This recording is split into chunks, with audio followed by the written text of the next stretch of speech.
कुछ कुछ भूतिया घटनाएं किसी किसी लोगों के साथ इतने खतरनाक तरीके से घट जाती है ना कि जिंदगी भर तक उन्हें वो भुला नहीं पाते। अरे वो तो क्या, उनका पूरा खानदान, उनकी कई पीढ़ियां उन घटनाओं के बारे में अक्सर चर्चे किया करती हैं। नमस्कार दोस्तों, ब्लडी सत्य के आज के इस हैरान कर देने वाले बहुत ही ज़्यादा खौफनाक से अनोखे एपिसोड में मैं आप सभी लोगों के सामने महाराष्ट्र के जालना डिस्ट्रिक्ट के अंदर मौजूद एक छोटे से गांव में घटी हुई ऐसी अजीबोगरीब खतरनाक भूतिया घटना की कहानी लेकर आ गया हूं ना, जिसे सुनकर आप लोगों की हिम्मत नहीं पड़ेगी कि किसी भी अनजानी जगह में अकेले गुजर जाए। ये घटना बहुत ही ज़्यादा खौफनाक है, सच बता रहा हूँ। मैं इमेजिन कर रहा था बोलते बोलते, सच बता रहा हूँ। एंड तक सुनिए, आप लोगों के रोंगटे खड़े हो जाएंगे, आपकी रात कमाल की हो जाएगी भूतिया तरीके से। तो भाई चलिए डायरेक्टली कहानी की शुरुआत करते हैं। तो ये बात है आज से 25 साल पहले की। इमरान नाम का एक आदमी मुंबई पहुंचता है कोई काम की तलाश में। इमरान के बैकग्राउंड की बात करें तो इमरान एक ऐसे परिवार में जन्म लिया था जो कि लोअर मिडिल क्लास परिवार था। हमेशा से यही देखा था कि किस तरह से मुझे चीज़ों को लेकर एडजस्ट करना पड़ रहा है। मेरे जो मम्मी पापा हैं वो कैसे एडजस्ट करते हैं, हमेशा कुछ ना कुछ कमी रह ही जाती थी। इमरान जब अपने साथ के लड़कों को देखता था तो ये पाता था कि यार इन लोगों के पास कितने अच्छे कपड़े हैं, इन लोगों के पास ये कितना अच्छा है, इन लोगों के पास खिलौने कितने अच्छे हैं, इन लोगों के पास किताबें कितनी अच्छी। मतलब ऐसा लगता है कि यार हमारे ही अंदर कुछ कमी रह गई है। इसी कमियों के साथ जीवन अच्छे से कटा था, लेकिन जो मन में एक मलाल रह जाता ना, वो तो था। इमरान बड़ा हुआ इस परिवार में। बड़ा होते होते वो ये डिसाइड कर चुका था कि मैं ऐसी जिंदगी ऐसे नहीं काटूंगा भाई। देखो, पैदा गरीब हुआ हूं, मरूंगा गरीब नहीं, मरूंगा अमीर ही। लेकिन अब अमीर बनना है तो गांव में तो लिमिटेड साधन रहते हैं, ये सबको पता है। इमरान भी बहुत अच्छे से जानता था, ज्यादा पैसे कमाने हैं तो बड़े शहर की तरफ रुख मोड़ना पड़ेगा। इमरान बड़े होते होते डिसाइड कर लिया कि मैं मुंबई जाऊंगा और वहां पे किसी भी तरह का काम ढूंढूंगा, अच्छे सारे पैसे कमाऊंगा, खुद भी अपनी अच्छी जिंदगी जीऊंगा, अपने मम्मी पापा को भी अच्छी जिंदगी दूंगा, फिर शादी करूंगा, बच्चे पत्नी सब अच्छे रहेंगे। यार ऐसे थोड़ी लाइफ में जीना है बस। इमरान हुआ 24 साल का, पहुंच गया मुंबई। शुरू में उसके मम्मी पापा ने मना किए, बेटा देख चल रही है जिंदगी, चल जाएगी, कर लेंगे यहाँ पे, तो अपना कोई धंधा चालू कर दे, लेकिन तू बाहर मत जा, बड़े शहरों में कैसे एडजस्ट करेगा। देख हम लोग छोटी सी जगह पे छोटे से सिंपल से लोग हैं यार, वो शहर बहुत बड़ा है, वहाँ के लोग बहुत तेज हैं, तो इतनी रफ्तार में कहीं खो तो नहीं जाएगा इमरान अपने मम्मी पापा को दिलासा देता है, बोलता है कि टेंशन मत लो, मैं जैसा जा रहा हूँ ना वैसे ही लौट के आऊँगा। लेकिन हालात बहुत बदल चुके होंगे। बस पहुँच गया था मुंबई, काम की तलाश किया, लगभग 1 महीने बाद काम मिला। काम की तो बड़ी भाई मारा मारी है मुंबई में, तो आपको सबको पता होगा। भाई इमरान को मिल गया एक वेयर हाउस था। एक वेयर हाउस का मालिक किसी को भी काम देने से पहले उनको लो लेवल में रखता था, मतलब जो डेजिग्नेशन होता है ना, वो लो डेजिग्नेशन में रखता था। उसके बाद उसको अगर वो काम अच्छा लगता था तो उनका वो तुरंत प्रमोशन कर देता था। इमरान की भी मुलाकात इस वेयर हाउस के मालिक से हुई और लो लेवल में रखा। लेकिन उस वेयर हाउस के मालिक ने ये पाया कि यार इमरान तो काम अच्छे से जानता भी है, मेहनती भी है और भरोसेमंद भी है, तो इमरान को उसने सुपरवाइजर के तौर पर पोस्ट कर दिया। अब पगार भी अच्छी मिल रही थी और किसी तरह की कोई टेंशन नहीं थी, और साथ ही साथ भाई एक कमरा भी मिल गया था। कंपनी वालों ने इन्हें कमरा दिए थे जहां पर ये रह सकते थे, और बस बात इतनी थी ना कि 7 लड़कों के साथ ये कमरा शेयर करना था।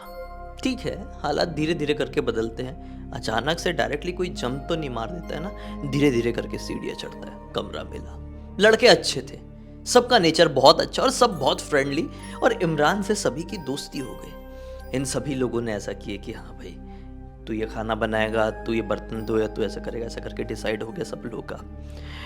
पता ही नहीं चला कि कब कुछ महीने बीत गए और अब दिवाली का दिन आया। कहानी यहाँ से चेंज हुई। सभी लोगों ने बोले कि भाई दिवाली का त्योहार बहुत बड़ा त्योहार है। सभी लोगों की पहली नौकरी थी, पैसे कमाए थे, घर जाना था, एक्साइटमेंट थी, कोई कहीं शॉपिंग कर रहे, कोई कहीं शॉपिंग। जब घर वाले, मतलब इसके जो रूममेट्स थे, शॉपिंग के चक्कर में बाहर रह रहे थे ना, रात में अक्सर, दिन में तो काम करते थे, शाम के समय जब शॉपिंग वॉपिंग के बाहर निकलते थे ना, तो इमरान कई बार अकेला पड़ जाता था अपने कमरे में। वो महसूस करता था कि मेरे कमरे में कुछ अजीबोगरीब एक्टिविटीज़ होती है। इमरान ये पाता था कि मैं समझ लो यहाँ पर बैठा हूँ, मैं इमरान हूँ। उसको ऐसा लगता था कि यार पीछे कोई है, नहीं अभी तो पेड़ है, लेकिन उसको ऐसा लगता था कि कोई इंसान है।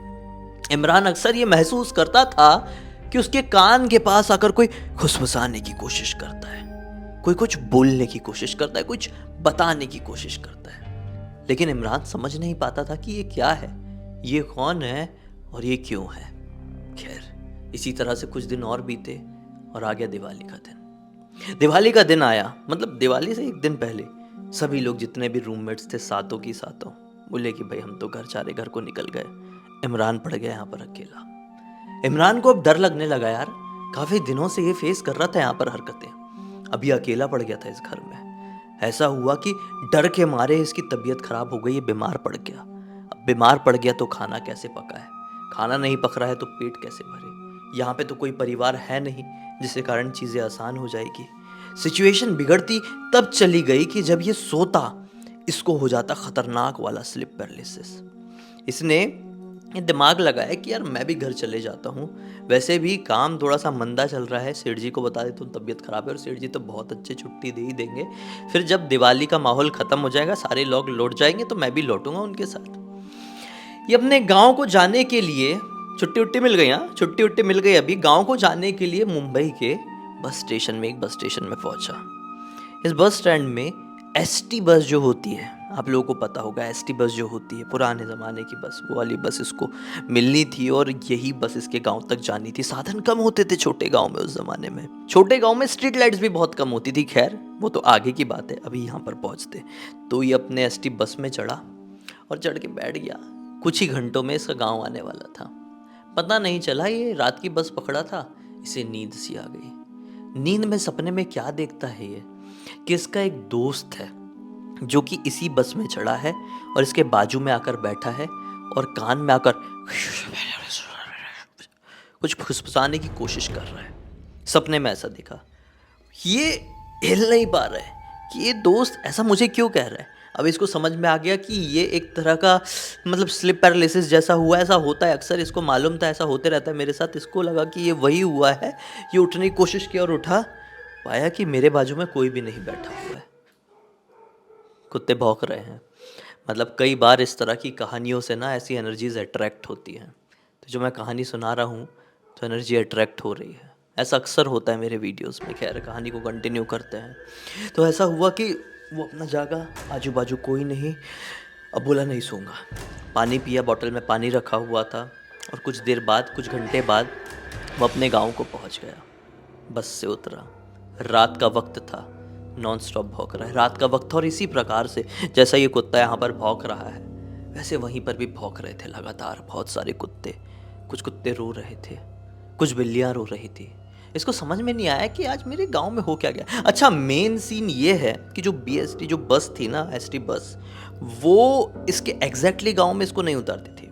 इसका गांव बहुत छोटा था, तो एक ऐसी जगह पर उतारती थी, एक ऐसे चौराहे पर उतारती थी कि वहाँ से उतरकर पैदल चलकर जाना पड़ता अपने गांव की तरफ। ये लगभग 1.5 से 2 किलोमीटर का पैदल ट्रैवल होता और फिर इसका घर आता। तो ये बस से उतरा अपना और घर की तरफ बढ़ने लगा। आधा रास्ता कवर किया है। रास्ता कैसा है वो भी बता देता हूँ। दोनों तरफ बीच में रोड है, दोनों तरफ खेत खलिहान, पेड़ लगे हुए, घने घने पेड़, और दोनों तरफ से कुत्तों की भौंकने की, रोने की, बिल्लियों की चिल्लाने की, रोने की आवाज सुनाई दे रही है। एक अजीब सा माहौल, हवाएं ऐसी चल रही हैं जैसे कि मानो जोर जोर से चीख चीख कर कुछ कहना चाह रही हो। जोरों की हवाएं, उन जोरों की हवाओं से जो पेड़ों की आवाज हो रही थी वो और भी ज्यादा क्रीपी माहौल बना रही थी। सर्दियों का मौसम था तो एक ठंड की वजह से सर से लेकर पैर तक एक अजीब सी चुभन पैदा हो गई थी। ये सोच रहा था कि जल्दी जल्दी चला जाऊं घर की तरफ। घर की तरफ चल रहा है, आधा रास्ता कवर किया कि अचानक से एक व्यक्ति एक तरफ से निकल के इसको बीच रास्ते में रुकते हुए दिखा। ये थोड़ा सा घबराया कि ये कौन व्यक्ति है। इस व्यक्ति ने अपने सर पर कंबल ओढ़ा हुआ था, कुर्ता पैजामा टाइप का कुछ पहना हुआ था, कंबल भी कुछ पुराना सा दिख रहा था। अब ये क्या कर सकता था, उधर तो वापस नहीं भाग सकता था ना, इसे चलते ही जाना था। डर डर के सीधे सीधे पढ़ने लगा। याद करने लगा ऊपर वाले को कि कुछ मुझे हो ना जाए, ये पता नहीं कौन है, ऐसे क्या सामने आकर खड़ा हो गया है। लेकिन जैसे उसके नजदीक तक पहुंचा, स्ट्रीट लाइट्स होती नहीं थी गांव में, मैंने इसलिए स्टार्टिंग में कहा स्ट्रीट लाइट्स थी नहीं, इसलिए नजदीक पहुंचा तो पहचाना, अरे ये तो मेरा दोस्त साहिल है। अच्छा, ये साहिल वही है जिसको सपने में इसने बस में देखा था, जो स्लिप पैरालिसिस का कारण बना था बस में, ये वही साहिल था। साहिल से इमरान ने बातचीत करना शुरू किया। अरे साहिल, तू यहाँ पर कैसे यार, इतनी रात गए? साहिल ने बोला कि बस ऐसी खेत को गया हुआ था। क्या उस ज़माने में शौचालय घर पर नहीं होते थे ना, कई बार कहानियों में बताया हूँ, तो शौचालय करने के लिए गया हुआ था घर से बाहर उस खेत की तरफ। ऐसा बातचीत करते हुए दोनों अपने घर की तरफ बढ़ गए। साहिल भी इसके पड़ोस में ही रहा करता था। बातचीत करते करते घर की तरफ बढ़ गए भाई। पता ही नहीं चला कि कब घर आ गया। साहिल अपने घर पे एंटर नहीं किया, मतलब पहले साहिल का घर आया और फिर इमरान का आना था, लेकिन पहले जब साहिल का घर आया तो साहिल अपने घर पे एंटर नहीं किया। बोला तू चल, मैं अभी आया, ऐसा बोल के वो वापस उधर खेत की तरफ भाग गया। इमरान ने बोला ऐसा क्यों किया? जाने दो, मैं बहुत थक गया हूँ, ठंड भी बहुत लग रही है, ज्यादा मोटे कपड़े भी नहीं। भाई मुंबई में इतनी ठंड नहीं पड़ती ना, तो मुंबई में लोग उसी हिसाब से रहते हैं, तो उतने मोटे कपड़े थे नहीं। ये घर के अंदर घुस गया। घर में इसकी अम्मी जाग रही थी। अम्मी से देखकर बहुत खुश हुई। पहले के ज़माने में ऐसा फ़ोन मोबाइल तो होता नहीं था ना, चिट्ठी विट्ठी भी ऐसा लिखा नहीं था, तो देख के बहुत खुश हुई। बोले अरे तू अचानक से ऐसा आ गया, बैठ बैठ बैठ, कुछ खाना है। अच्छा हुआ आज खाना थोड़ा बच गया था, हमने कम खाए थे, तू खा ले। अम्मी ने खाना निकाल के दिए, खाना खाते खाते बातचीत किया। अम्मी से बोलता है कि अम्मी साहिल मिला था आज। अम्मी शॉक रह गई। क्या? कौन मिला था? साहिल? ये बोलता है हाँ हाँ वही मेरा दोस्त साहिल, बचपन का दोस्त। अरे बीच खेत में मिल गया था, बातचीत करते करते घर की तरफ आया, लेकिन फिर घर आ गया तो फिर उल्टे कदम वापस से जंगल की तरफ भाग गया। मेरे को उसकी हरकत समझ में नहीं आई, ऐसा क्यों किया होगा अम्मी उसने? अम्मी बोलती है कि बेटा जो तू बोल रहा है ना, उससे पहले एक चीज जान ले, जिस साहिल की तू बात कर रहा है ना, वही तेरा बचपन का दोस्त। 1 हफ्ते पहले उसकी मृत्यु हो। कैसे हुई पता नहीं, लोग कहते हैं कि अटैक आ गया घर पे बैठे बैठे, लेकिन हो गई। ये बोला क्या बात कर रही हो, 23 साल की उम्र में अटैक कैसे आ सकता है? अम्मी ने बोली कि आया, लोग तो यही कह रहे हैं। इसका दिमाग फिर गया यार। अब ये सोचने पर मजबूर हो गया कि जो एक्टिविटीज मेरे साथ इतने दिनों से हो रही थी, उनका कारण कहीं साहिल ही तो नहीं था। ये एक्टिविटीज इसके साथ पिछले 7 दिन से ही शुरू हुई थी। कहीं साहिल की आत्मा इसके पास आकर इसे कुछ बताने की कोशिश तो नहीं कर रही थी, कुछ मैसेज कन्वे करने की तो कोशिश नहीं कर रही थी शायद।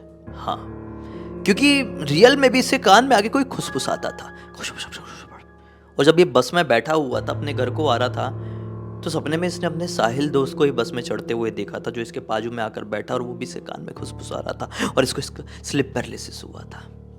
ये समझ गया कि जो मेरे दोस्त की मृत्यु हुई है वो इतनी आसान नहीं हुई है। खैर, कुछ समय बाद ये अपने मुंबई लौट गया। फिर घर को वापस लौटा तो इसे पता चला कि गांव के लोग ये बात करते हैं कि साहिल गांव के जंगल की तरफ गया था।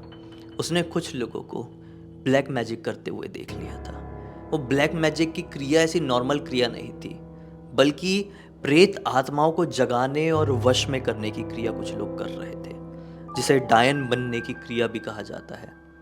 कुछ लोग वो प्रक्रिया कर रहे थे और इसने छुपकर देख लिया था तो उन लोगों ने उल्टा वार साहिल के ऊपर कर दिया, और साहिल की कुछ दिनों बाद तड़प तड़प कर मृत्यु हुई। लोग कहने लगे कि हार्ट अटैक है, लेकिन वह अंदर से पूरा घुल गया था, घिस गया था। और ऐसे मामलों में जिस किसी की भी मौत होती है, वो मौत इतनी क्लियर, इतनी नेचुरल नहीं मानी जाती। उनकी आत्माएं ट्रैप हो जाती है, लूप में फंस जाती है, उनको मुक्ति नहीं मिलती है। बहुत सारे लोग ये गांव के दावा करने लगे कि साहिल की आत्मा कई बार उन्हें खेत की तरफ, उस जंगल की तरफ दिखी जहां पर इमरान ने देखा था। फिर इमरान को पता चला कि जी हाँ, जो मुझे सुनाई देता था, मुझे महसूस होता था कि मेरे पीछे कुछ है, वो साहिल ही होता था। खैर, इस घटना को काफ़ी समय बीत गया, लेकिन वो अपने दिमाग से नहीं निकाल पाया। इस घटना की जानकारी उसने सभी लोगों के साथ शेयर किया, और इस घटना की जानकारी कहा जाए तो मुझे इमरान के भतीजे ने इंस्टाग्राम पर लिखकर भेजा। बोला कि भाई पूरी दुनिया को बताओ, ताकि सभी लोगों को जानकारी मिले और लोग सतर्क हो जाए। अब तक इस वीडियो को देख लिए हैं तो लाइक ज़रूर कर देना। चैनल को सब्सक्राइब करके बेल आइकन दबा के ऑल के ऑप्शन में क्लिक करना, क्योंकि इसी तरह के हैरान कर देने वाले खौफनाक वीडियोस डेली आप लोगों के सामने लेके आता रहता हूँ। इंस्टाग्राम की लिंक इस वीडियो के डिस्क्रिप्शन बॉक्स मिल जाएगी, क्लिक करके डायरेक्टली वहाँ पर पहुँच जाना। और इसी तरह की कोई भी कहानी, टॉपिक या जानकारी आप लोगों के पास भी है तो लिख भेजना। हो सकता है मेरा अगला वीडियो कल आप लोगों के हिसाब से बन रहा हो। तो चलिए कल फिर से मिलता हूँ, तब तक के लिए बहुत बहुत धन्यवाद। आप लोगों का दिन शुभ हो।